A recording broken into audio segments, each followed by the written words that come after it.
ବର୍ତ୍ତମାନ ଅଙ୍ଗନବାଡ଼ି ଦିଦିଙ୍କ ପାଇଁ ଆସିଲା ଆଉ ଏକ ବଡ଼ ଖବର, ଯାହାକି ଦେଶରେ 2 ଲକ୍ଷ ଅଙ୍ଗନବାଡ଼ିକୁ ସକ୍ଷମ ଅଙ୍ଗନବାଡ଼ି କେନ୍ଦ୍ରରେ ରୂପାନ୍ତରିତ କରିବାକୁ କେନ୍ଦ୍ର ସରକାର ନିଷ୍ପତ୍ତି ନେଇଛନ୍ତି।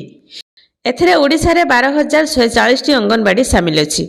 କେନ୍ଦ୍ରମନ୍ତ୍ରୀ କହିଛନ୍ତି ଯେ ମିଶନ ସକ୍ଷମ ଅଙ୍ଗନବାଡ଼ି ଏବଂ କମିଶନ ଅବଧି ମଧ୍ୟରେ ସରକାରୀ ଘରେ ଚାଲୁଥିବା ଅଙ୍ଗନବାଡ଼ି କେନ୍ଦ୍ରକୁ ସକ୍ଷମ ଅଙ୍ଗନବାଡ଼ି କେନ୍ଦ୍ରରେ ରୂପାନ୍ତରିତ କରାଯିବ। ଏଥିରେ ବାର୍ଷିକ 40,000 ଅଙ୍ଗନବାଡ଼ି କେନ୍ଦ୍ର ରୂପାନ୍ତରିତ ହେବାକୁ ଥିବା ବେଳେ ଏଠାରେ ଉନ୍ନତ ଭିତ୍ତିଭୂମି ଯୋଗାଇ ଦିଆଯିବ।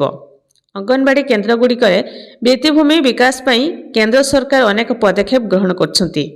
ବିଶେଷକରି ଶୌଚାଳୟ ନିର୍ମାଣ ପାଇଁ ସରକାର 36,000 ଟଙ୍କା ପ୍ରଦାନ କରୁଥିବା ବେଳେ ପାନୀୟ ଜଳ ପାଇଁ 17,000 ଟଙ୍କା ପ୍ରଦାନ କରୁଥିବା କେନ୍ଦ୍ରମନ୍ତ୍ରୀ ସୂଚନା ଦେଇଛନ୍ତି।